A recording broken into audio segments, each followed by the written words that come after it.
Hello YouTube, it's me Kyle. I'm doing my Sacred Beast deck profile for the 2025 format. This is for casual play. I will probably try to make a more competitive side. The main deck count is 50, and the side and extra are 15. Tokens, this Fuel Center is customized. I don't know if the people who I got the customized Fuel Center from, who I paid for it, are still around, so I couldn't even remember the name of it. We're using my OG Sacred Beast mat for the deck profile. Yeah, so this is Screaming Sacred Beast like crazy. So anyway, this is a casual deck. Besides Chaos, Mermail, Gladiator Beast, Burning Abyss, Synchron, Dark World, and Chaos as a blanking term for Chaos in general, and probably, I would say, a little bit Hero. This deck probably got my interest into the game probably tenfold, I would say. I don't, especially like playing more competitive the Yu-Gi-Oh!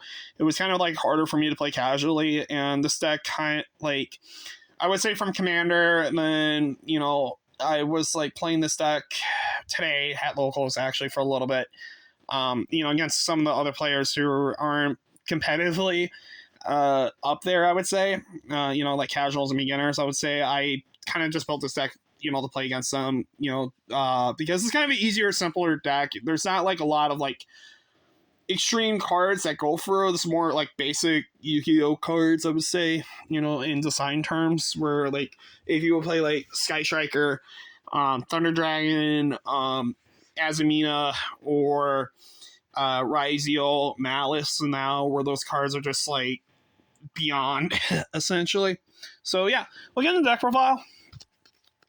This deck is really sentimental to me because my dad, who was still alive at the time, I picked up the Raviel 10, the blue guy, and I have all three secret 10 promos, including the secret rare armor tile, and their design alone made me fall in love with Yu-Gi-Oh! In general. This is like towards the start of 5Ds, and even the secret rare Stardust from that 10 one of my grandmothers bought me.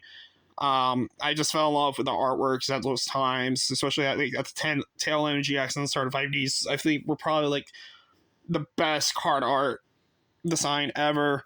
So yeah, we'll go into it. 50 cards. So I play 2 Uriah, 2 Raphael, 2 Haman. Pretty much the most weakest one out of the main deck 3, I would say, would be Uriah for sure. Even though he's got the Night Beam effect. The 2 summoning conditions of these guys are more harder to do than Raphael's. Actually a lot more easier because you got a lot more Fiend type archetypes like Burning Abyss and Dark World that you can just pretty much base around a deck around. You have Crystal Beast, but Crystal Beast don't really play this. There's not really a whole deck you can really play around him, essentially. So like if you want to play all 3, you kind of have to play all 3 of them in their actual deck. And it actually works a lot more playable, a lot more searching than the Egyptian Gods. I would say if you want to play big old school, like not big old school monsters, but if you want to play like something like God level terms of Yu-Gi-Oh, just to feel like that nostalgia, I would probably recommend the Sacred Beast. Simply because like the Egyptian Gods, there's not a lot of whole support for them. I mean, there is, but they're just hard to summon in a sense of, trying to maintain a board presence, where these guys are able to cheat out a lot easier. The Nomadics are okay, I guess, but yeah. You have to distribute 3 continuous spells for him, 3 continuous traps, both face stuff, 3 fiends, but you got cards that ignore the summoning conditions that summon out from the deck, essentially. And they do have a Monster Reborn, too.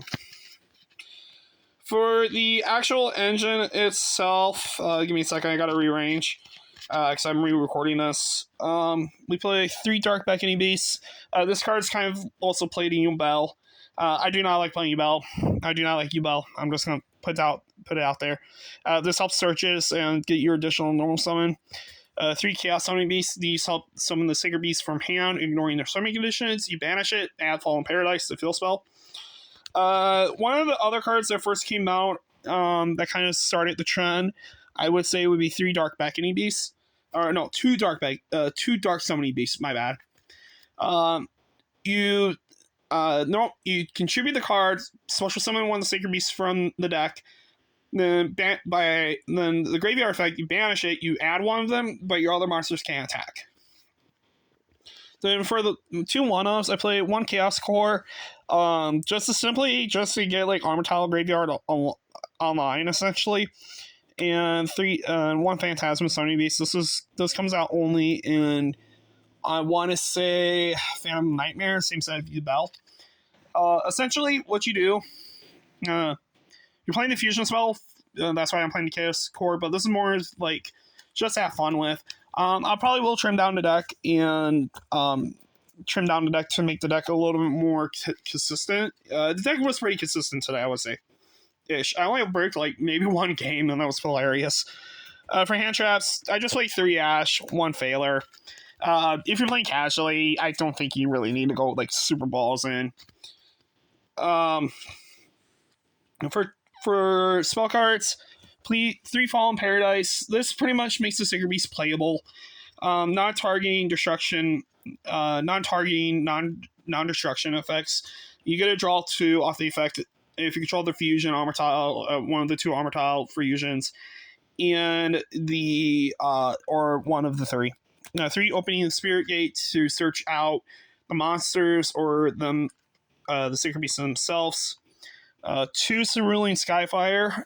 This card can actually stop the effect of super polymerization, which I found really crazy. I gotta check the ruling up on that. 3 Perilla's Map. Yubel can play this, but the Sacred Beast can actually play this a little bit better, I think, personally. Simply because you pay half your life points, but you're able to summon the monster, and you're going to go for Dark Beckoning Beast to summon, essentially, as your starter. So, this helps. This is like the rota of the deck. You're getting life points back anyway, so you could actually play 3 Judgment in here, too. I play 3 Upstart for draw, 1 Call by the Grave. I played the Fusion spell just as a 1-off. If you control one of them, this becomes a super polymerization, essentially. And you can pretty much summon the armor tile without doing the whole contact banish and having to do all 3 like we did back in the old days, or even doing the armor tile turbo, with Chaos Phantom and Laval Chain and Element to Hero Prisma, like the Glide Baits used to do.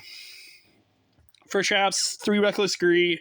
For Long Paradise, you're drawing 2, so if you activate this, essentially, and set it while you have Fallen Paradise, you can pretty much get those draws, essentially. So it helps advance the game state a little bit better. 3 Awakening of the Sacred Beast. If you control 3 of them, becomes a Macrocosmos. If you control 2, becomes a Skill Drain. If you control 1, you gain the actual attack point, life points of the actual attack points of the monsters that get summoned anyhow. And then you can add a continuous trap back from the graveyard. 2 Hyperblaze. This is the Monster Reborn, and this helps Uriah summoning conditions. And also, this can also like I said, Monster Reborn back to Sacred Beast. It's got a battle effect where you can dump a trap, essentially. Uriah gains X amount of traps for in grave and in field.